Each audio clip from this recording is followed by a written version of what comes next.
Hello and welcome. I hope you're safe and well. Today's exciting episode, well, the patterns finally turned up, so it's a pattern haul. Yay! Well, it's half of them. Perfect. Perfect jacket. It's mostly jackets and there's a few coats in here.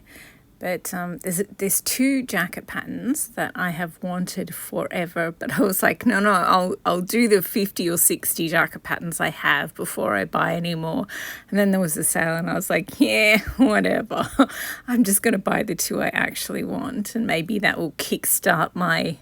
Because, yeah, this year I was supposed to be making mock-ups of all the jacket patterns I have. It's like 50 or 60 of them. It's like 56, 57, something like that, nearly 60.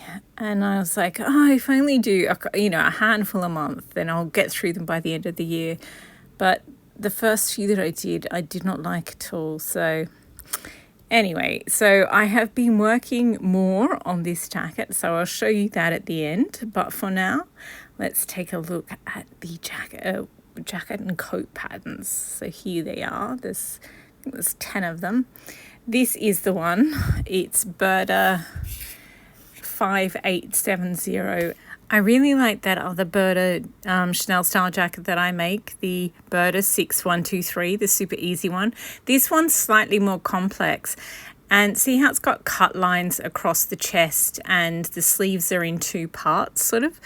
I think this might fit more easily onto 1 yard of fabric. The Berta 6123 is really easy to make, but because it's just got front left, front right and back piece, you kind of need a little bit extra fabric just because how big and awkward the pieces are, because the sleeves and the torso of the jacket are all cut in one. So anyway, I'm looking forward to making that pattern.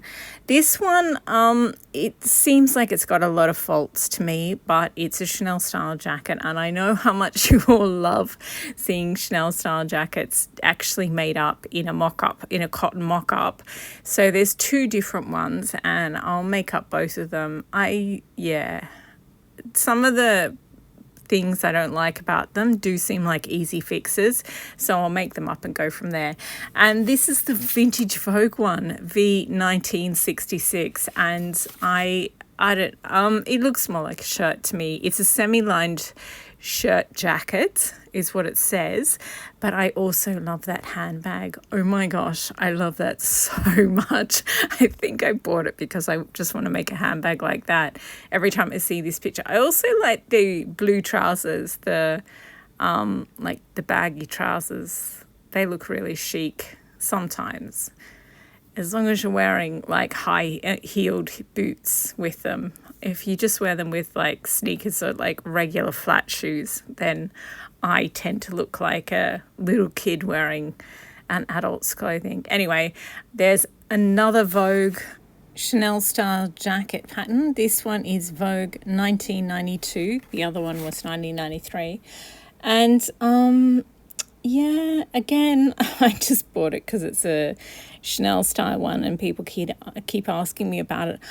I suspect this one, like I haven't looked at all the pattern pieces and compared the two, but I did a mock-up of a Claire Schaefer Vogue jacket, a Chanel style jacket earlier this year, and I just did not like it. And this looks like a slightly modified version of that one. It's got the same style pieces in it, but the front center piece is slightly less annoying than the other jacket was, and it's got the 3-piece sleeve and everything. So I'll get out the Claire Schaefer pattern pieces and compare the two, and we'll go from there. But this is the one that I want to do for Chanel style jackets. Okay, let's find them. There's one that's a set of coordinates, so I'll get that one out next. Here we go. So I actually bought it for its New Look 6035, and I actually bought it for the blazer. I think it's a nice blazer. Like it's not lined,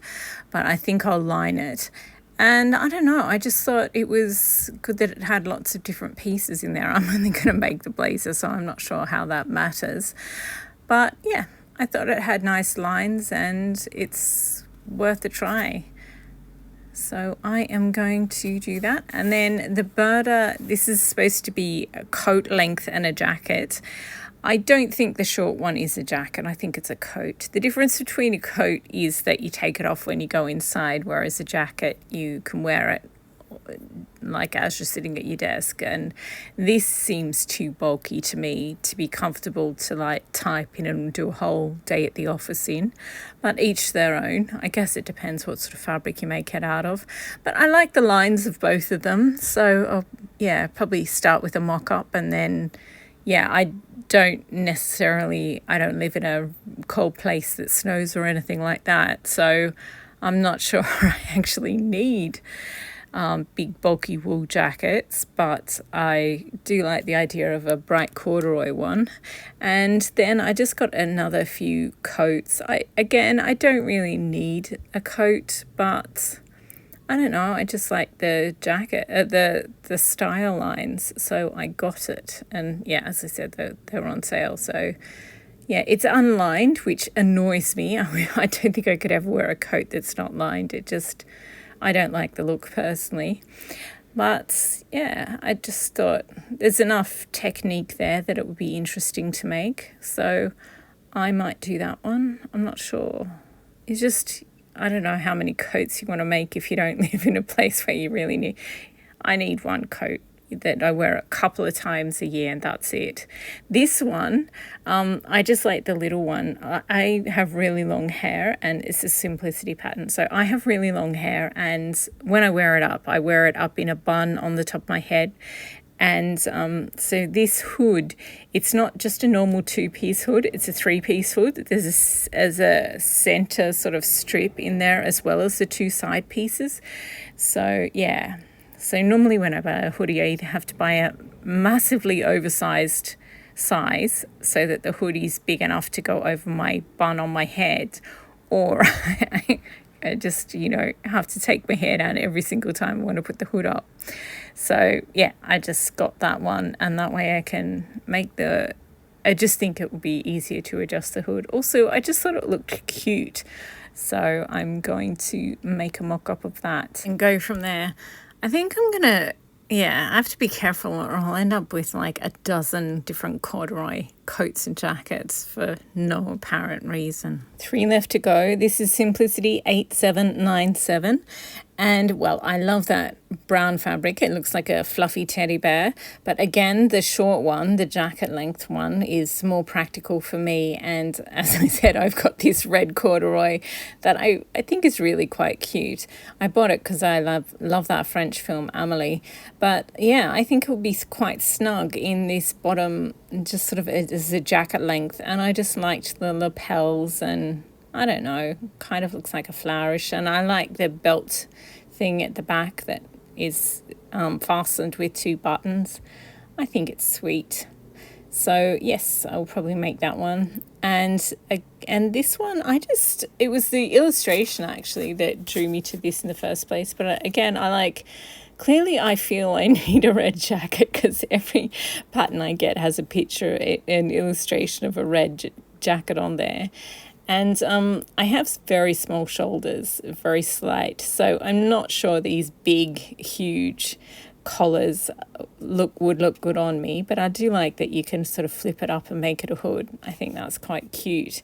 And then lastly, we have this Berta one, which is absolutely adorable. It's Berta 5860, and I have loads of scraps of cotton prints fabrics. So I'm going to, first I'll make a mock-up, and then I'll make it out of patchwork, and I'll pull apart the mock-up one, and that can be the interlining. Like I'll line it as well, but just to make it a little bit heavier than just plain cotton or quilted cotton, I'll add a couple of lining to it. I just think it's so cute. Again, the jacket length, I'm not really, I think a coat would probably swamp me. But anyway, so that's my plans for the jackets. There are a couple that I actually really actively want to make. The 2 Chanel ones I'll make just, to see whether they look good or not. This one, I think I bought the Vintage Vogue one just because how they sometimes discontinue the vintage ones, like as soon as they put them out. So I just got that. These 2 Berta ones, the ones I like. The one I'm going to do in patchwork, and the other one that I'm going to do in tweed. So yeah, I'm really happy with them. That is the end of the pattern haul part of the episode. So if you are sick of seeing my Kandinsky jacket, you better log off now. But I really do like that one. Anyway, I have been working on this some more over the past couple of days since my last episode. So I will fill you in on the work that at the end of the last episode, I think I said, okay, next bit, I've worked a lot on the front. Next bit, I need to work on the bottom of the front and the back on the shoulders. So that is what I did. Here it is. Oh, it's just like all the Muppets put in a blender, but in a good way. So here we go. I worked on this part here and I got a bit carried away. I was listening to a podcast and and it was just happened to be a really long episode. And by the end I was like, oh, that's more than I intended on doing. And this one here, I just used all the different pinks. I was sort of intending on just doing a little bit less on that side too, but once I did the first one and there was so much weight, I had to do the same. You have to have the same weight on both sides. So yeah, very interesting. And then I did these, instead of the long shaggy beading with the drips of beads, I did sort of short sort of spike ones there. So that's interesting. And as you can see, that side has less weight. So all in all, there's essentially the same amount of weight and beads, but just they look different. So that was interesting to do. And yeah, so that was what I was working on for a bit. And then I finally decided that the back at the top of the neckline is actually quite difficult to do. So yeah, here we go. This is me sort of showing you. Oh, I thought I took a photograph to show you what it looked like before. Hang on a sec. Okay, here we have a before picture. Well, slightly before. See the big white patches near the top, near the neckline. And then you can see that I worked on this side first. And so basically the yellow was there, but everything so the musk pink and the pale blue and some of the greens and the cream are the ones that I worked on. And yeah, I just think I'm so in love with this. I have to stop looking at it and actually talk. It's just such a gorgeous mix of colours. It looks effortless. It just looks like it went out in the rain and they all the colours have started to run. It doesn't look like you actually stitch on each of those beads. I'm very impressed with how effortless it looks considering how much time I took to make it. And then once I was okay with that side, I started on this side here. And I'm using yellow thread, but I don't want to use any more of the bright yellow beads. So I use some yellow frosted transparent ones and then some cream ones and then some white ones, again, using up the yellow thread. So they do give the impression of yellow, even though they're frosted clear white beads. So that was interesting. And now I have, I think I'm going to use the blue ones. These are just the beads that I have left on my tray. So there's, I think the magenta and the hot pink and the pale pink ones are all going to be used on the base of the like at the hemline of the jacket. And then the 2 blues I'll use on the sort of the other shoulder, sort of over the turquoise, but just little short stacks of them. And then I'm not sure if I'll leave that big white patch in the middle. We shall see. So yeah, that was a quick update on where I'm at the moment. And yes, that's it for this episode. So thank you very much for watching. Thank you for all the comments and for liking. And yeah, those two birder patterns, they're my current favorites. They're the ones I'll probably do next. But yeah, I'm going to do a little bit more beading before I do any sewing, because it's just so much fun making it look, I don't know, it's just not like any other jacket that I've done. So this is what my beading tray currently looks like. So I'm going to use up all of these ones on the hemline of the back, and then, well, the blue ones are going to be on the shoulder, that where I said I've got the yellow, the cream, and the white with the yellow thread. But then once I've done those, the rest I'll use up on the hemline here. And that's it. So thanks again for watching. I hope you enjoyed, and I just thought I'd tack on the end a little bit of the front of the jacket, because oh my gosh, it's just dripping with colourful beads. I love this. It's just such an expression of joy, and I think we need that at this point in time. So I'm really happy with the way the pinks turned out. I wasn't sure whether the pinks and the teal would play well together with the dark green as well. But yeah, absolutely gorgeous. It's just been so much fun to create. Keep chipping away at this one. It has taken time, but yeah, time well spent, in my opinion.